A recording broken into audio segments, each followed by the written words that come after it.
Hey students, so today we are going to discuss the topic of waves. So, what is wave?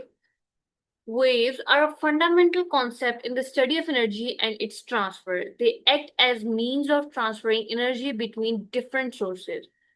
They involve oscillations or vibrations around a central position. So basically, waves are the fundamental concept because they transfer energy from one location to another without transferring matter. So normally wave is like this. These are, you can say, wave. Okay, they're like this.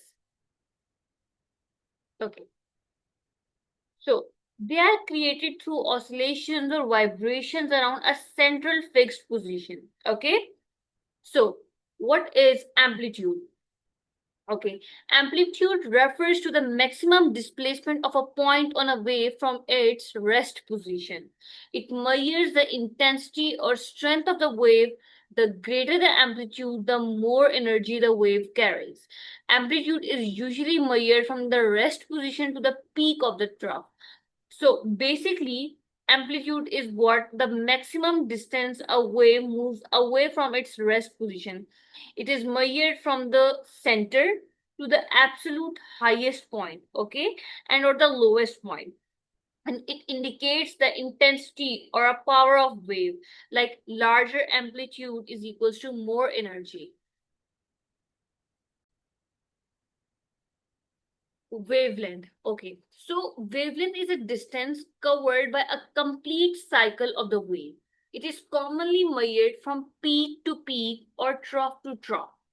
Wavelength determines the spectral extent of the log and is represented by the symbol this, which is, you can say, lambda. So basically, what is wavelength? The physical distance covered by one complete cycle of the wave, typically measured from peak to peak or trough to trough, is wavelength. Okay, waves with shorter wavelength appears more closely packed, while waves with longer wavelength appears more spread out. So basically, it determines the spectral extent of the wave and uses the symbol lambda. Okay, and waves with shorter wavelength looks tightly packed, while longer wavelength width appears spread out. Okay, so as you guys can see that this is amplitude, like the maximum height or distance covered by this. Okay, and this is wavelength, like this, like it is peak to peak, and this is trough to trough. Okay, so the physical distance covered by one complete cycle of the wave, typically measured from peak to peak or trough to trough, is wavelength. So okay, so the next one is frequency. Okay, frequency is a number of waves passing a point each second. It measures how many complete cycles the wave undergoes in 1 second. Frequency is represented by the symbol F and is measured in hertz, Hs, Z. The higher the frequency, the more waves pass by in a given time, indicating a higher pitch or a higher energy. So basically, the number of complete wave cycles that pass a single point each second is basically frequency.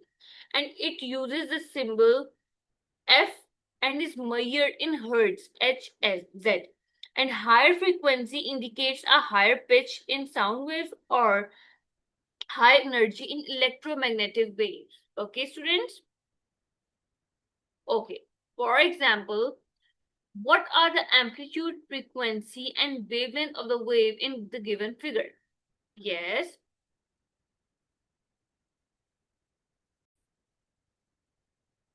Okay, so basically we have what are the amplitude? Amplitude is, you can say, that the maximum displacement of the wave from its equilibrium position. Okay, so look at the vertical axis. Yes, the maximum highest point is this, which is 6. So we can say that we have amplitude is equals to 6. Okay, students? So The next we have to calculate frequency. Okay, so basically to find the frequency, we first need to determine the period, which is time, which is the time takes to complete one cycle, one full cycle. Okay, students, we can find this by measuring the time between two consecutive troughs on the horizontal time axis. These are the troughs. Okay, students. So the first trough occurs as 0.2 seconds and the second trough occurs at 0.8 seconds. So we simply have to 0.8 minus 0.2 seconds. And the answer is 0.6. Okay? Then we have to calculate frequency. And in the simple, we have the formula of frequency is F is equals to 1 over T, which means you simply have to put 1 divided by 0.6 and you will get the answer 1.67 hertz. Okay, students? So next we have to calculate lambda, which is wavelength. Okay, let's we remove this first. Okay. Then we have to calculate lambda. We find amplitude, frequency, and then we have to calculate lambda. Okay. For the wavelength or lambda, we simply have the formula V equals to F lambda. Okay. So we need lambda. So we simply lambda is equals to V over F. Okay, students? Like it divide by velocity. So as I have told you that in the given graph, we have the velocity of 2.0 meters per second. Okay. So this is the velocity and V equals to F lambda and we have frequency. Yes. Frequency is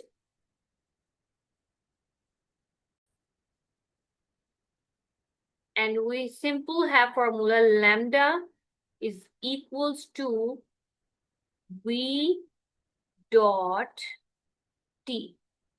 As I have told you that we have velocity, which is 0.2 meters per second, and we have time, 0.2 multiplied by time is equals to 0.6 seconds. Then you will get the answer of 1.2 meter. Okay, students?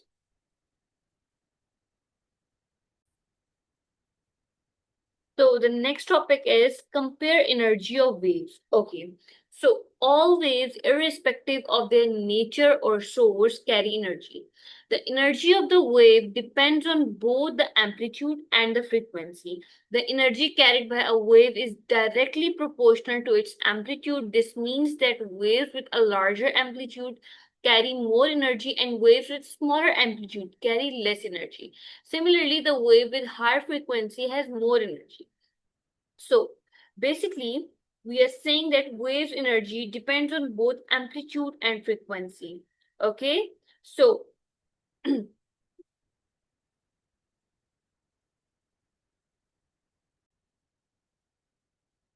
look at this example so that you can get all this point. So which wave has high energy, wave 1 or wave 2? Like first you have to observe like wave 1 and wave 2 have the same height, like amplitude, but wave 1 has cycles that are much closer than wave 2, meaning that they have a higher frequency. So wave 1 has higher energy because it has a higher frequency, and higher frequency means that they are much close together. Okay, students? So, okay, which wave has higher energy? So, yes, wave energy depends on both amplitude and frequency. So, observe first wave, like wave 1 and wave 2 have the same height, although, yeah. But wave 1 has cycles that are much closer together, meaning that a higher frequency.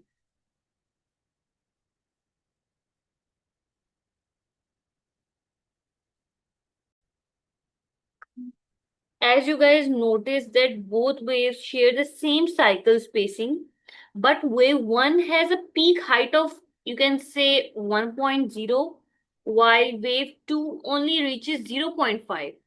Isn't it? So we can say that wave 1 has higher energy because energy is directly proportional to a larger amplitude. Okay? So So the next one is transmission, reflection, and absorption of waves. So basically, what happens when an electromagnetic wave impinges on a material? Like if the material is transparent to the particular frequency, then the wave can largely be transmitted. So basically, we're saying that when an electromagnetic wave hits a boundary layer between materials, three distinct interactions can happen. Okay, so we will discuss it in detail. Like if the material is opaque to the frequency, then the wave can be totally reflected. The wave can also be absorbed by the material, indicating that there is some interaction between the wave and the material, such as thermal ligation of molecules. So basically, we are discussing the topic of transmission, reflection, and absorption.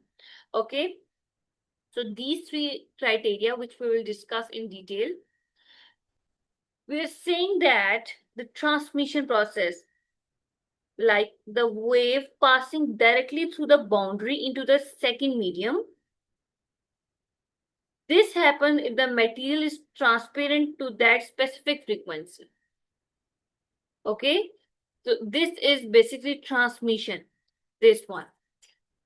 As you guys can see that the wave passes directly through the boundary into the second medium. Okay, so this happens if the material is transparent to that specific frequency. Whereas reflection, like the wave bounces back entirely into the original medium.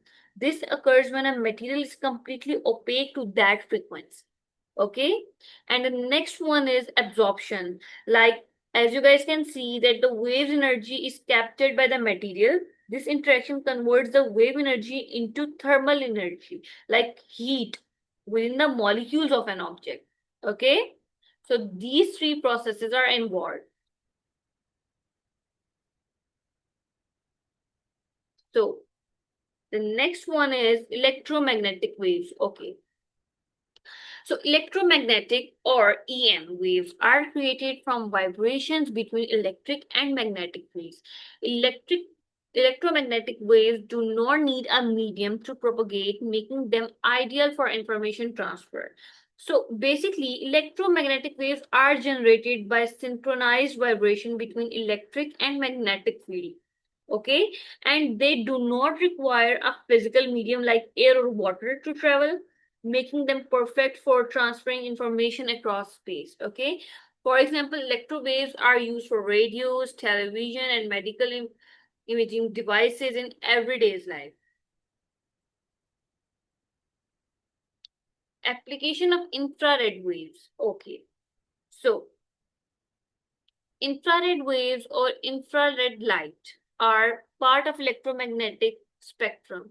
People encounter infrared waves in every day. The human eye cannot see it, but humans can detect it as heat. So basically, infrared lights sit just outside the visible spectrum, right past red light. The human eye cannot physically see it, but our bodies detect it directly as radiant heat. Okay. A remote control uses light waves just beyond the visible spectrum of light, infrared light waves, to change channels on your TV. Infrared waves can be used in many applications and are essential in a variety of industries. It can be used in thermal imaging, astronomy, meteorology, data networking, and telecommunications. So they are basically the common applications like home electronics are the handheld remote controls emit pulses of infrared light waves to communicate with your TV. Okay, and in the industry, essential across multiple sectors, including thermal imaging cameras and etc. Okay, so these are basically applications.